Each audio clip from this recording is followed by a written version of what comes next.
to the SciFirst Movie Talk episode. So in this episode, I'm discussing the classic 1972 animated musical fantasy Journey Back to Oz, as directed by Hal Sutherland and as based loosely on L. Frank Baum's second Oz novel, his 1904 works The Marvelous Land of Oz. Now, this movie was certainly somewhat of a curiosity. I'm watching a couple of those at the minute. I never kind of realised that they had ever made a kind of definitive sequel to the 1939 MGM Judy Garland classic musical, The Wizard of Oz, of course. Not least one that existed that seemed to have been lost in the ether. I know that a number of other versions and continuations of the story do exist, including a sequel of sorts and a spiritual prequel, both released by Disney, which, although kind of connects into the original story, are them not themselves classified as true sequels. But here we are with this entry. This animated adventure was indeed made to directly kind of follow up the original classic. It's a direct follow-up sequel, involving some of the original cast even, almost 33 years after its release. But this has kind of been in kind of pre-production for a number of years, as early as 1962, but never kind of really managed to kind of gain the traction that it needed.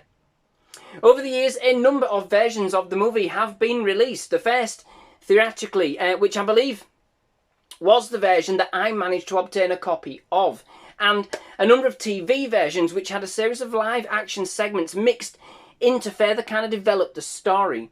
Although I am led to believe that the core story and animation elements remained as per their theatrical counterpart. So my review should technically stand regardless of the version that you have or can get a hold of. So in this entry, Dorothy, who this time around is actually voiced by Judy Garland's daughter, Liza Minnelli, is whisked once more to the land of Oz by another tornado after being hit in the head by a gate which had itself broken loose. Along with Toto, Dorothy's ever-faithful pooch, they now set off down the yellow brick road once again, in order to catch up with their friend, the Scarecrow, who had been left in charge at the Emerald City after being given a brain by the Grand Wizard of Oz last time she was there. Along the way, she meets a number of new friends, namely a muddled signpost, as voiced by Jackie Leonard, who seems to think that every which way is the way to the Emerald City. A scaredy cat talking jack-o'-lantern, Jack the Pumpkinhead, as voiced by Paul Lynde, and a hobby horse, Woodenhead, as voiced by Herschel Bernardi, each looking to kind of help Dorothy find her way. However, what starts out as just basically a jolly old jaunt soon turns sinister when the group learn of a plot by one of Oz's wicked witches, Mombi, as voiced by Ethel Merman, apparently the most terrifying in all of Oz. We just haven't seen her yet. And coincidentally, the cousin of the Wicked Witch of the West, whom Dorothy had killed during her last visit to Oz. So there's a bit of a chip on the block, a chip on the shoulder there, looking to kind of remove the Scarecrow from the throne with her army of magical green elephants, as you do, and take the Emerald City and the land of Oz for herself. In a bid to save the Emerald City from Mombi's clutches, Dorothy calls on her friends, old and new, who together embark on a dangerous mission to ensure peace is restored to the land of Oz before it's too late. So, this was definitely quite a quaint experience, all told for sure.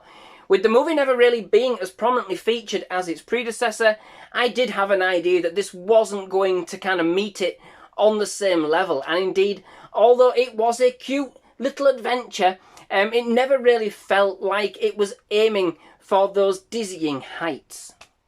I certainly got the kind of sequel vibe from it, even though the presentation of the movie was substantially different. Although many of the original characters definitely felt off, and there seemed to be quite a rush to kind of get Dorothy back to Oz. No sooner had the film really started than she was whisked off again. Nothing was kind of really savoured or set up practically as it was in the first to kind of draw analogies between the two worlds in quite the same way. This played out very much like a Saturday morning cartoon. It was easy to see why this may have fared better as a TV movie, you know, rather than upon its theatrical release. It has that kind of distinct feel to it that I think works very well when kind of snuggled up on the sofa as a child. Sort of a kind of coming across as somewhere between a Disney movie of the time and a Scooby-Doo. There was an element of undecidedness to the characters, and the movie ended up kind of U-turning on many of the lessons we had strived to learn in the first movie. For instance, Dorothy at first longs to return to Oz, but did we not learn that there was no place like home? And as for the Scarecrow, the Tin Man and the Lion, well, they seem to have lost their heart and soul that made them just such fantastic companions. Dissatisfied with the wonderful gifts that were bestowed on them in the last movie, to the point of kind of coming across as being somewhat ungrateful. This is maligned with the ethos and messages of the original and goes somewhat to offset and even undermine its power in that respect. Sending across completely the wrong messages about perseverance, gratitude, and seeing things through. And just completely out of character for the previous trio who, let's face it, would have followed Dorothy anywhere, regardless of the danger or cost to themselves. All for the sake of introducing a new series of characters, which, yes, whilst charming in their own way, don't hold a candle to the original three. I did, however, definitely enjoy Liza Minnelli's performance as Dorothy. It was sweet to know that she was Judy Garland's daughter. Never knew it. I've been living under a rock, apparently. Never knew that at all before, before watching this. So it did add quite a kind of a resonance and warmth to the performance, with a very youthful and innocent voice at the time. Definitely adding an endearing quality and softness to the character that certainly carried through her own vision of Dorothy, whilst retaining many of the qualities that made her such an icon in the original. The animation itself was perhaps, well, a basic, I thought it was. Detailed in some places, but seemingly unfinished and unloved in others. Surprisingly, I found more so for Dorothy, who looked the most unfinished and lacklustre of them all. And for my money, it has some very basic expressions, when compared to the likes of Jack Pumpkinhead and Mombi. But in either case, the dialogue used, the energy and emotion of the voices far surpasses that conveyed by the emotion and energy of the animation itself, which does leave you feeling a little dissociated from the movie at times, and certainly disconnected from the characters. It also is basically, when all is said and done, a rehash of the original story, just simply mixing in, a few new friends along the way, and a couple of adventures for Prudence. We do get some more toil and trouble in the form of Mombi, who does take the story down a darker angle this time around. There isn't quite the same amount of upbeat glitz and glam.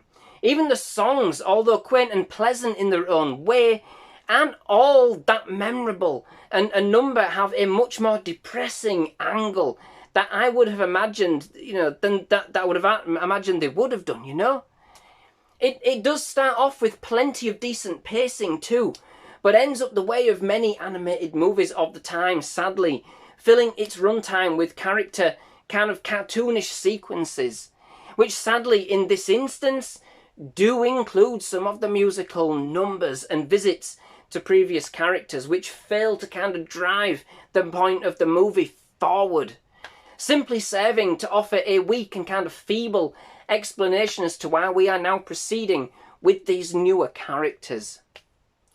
Overall, this was a charmingly animated adventure for what it was. It was indeed perhaps a Saturday morning cartoon.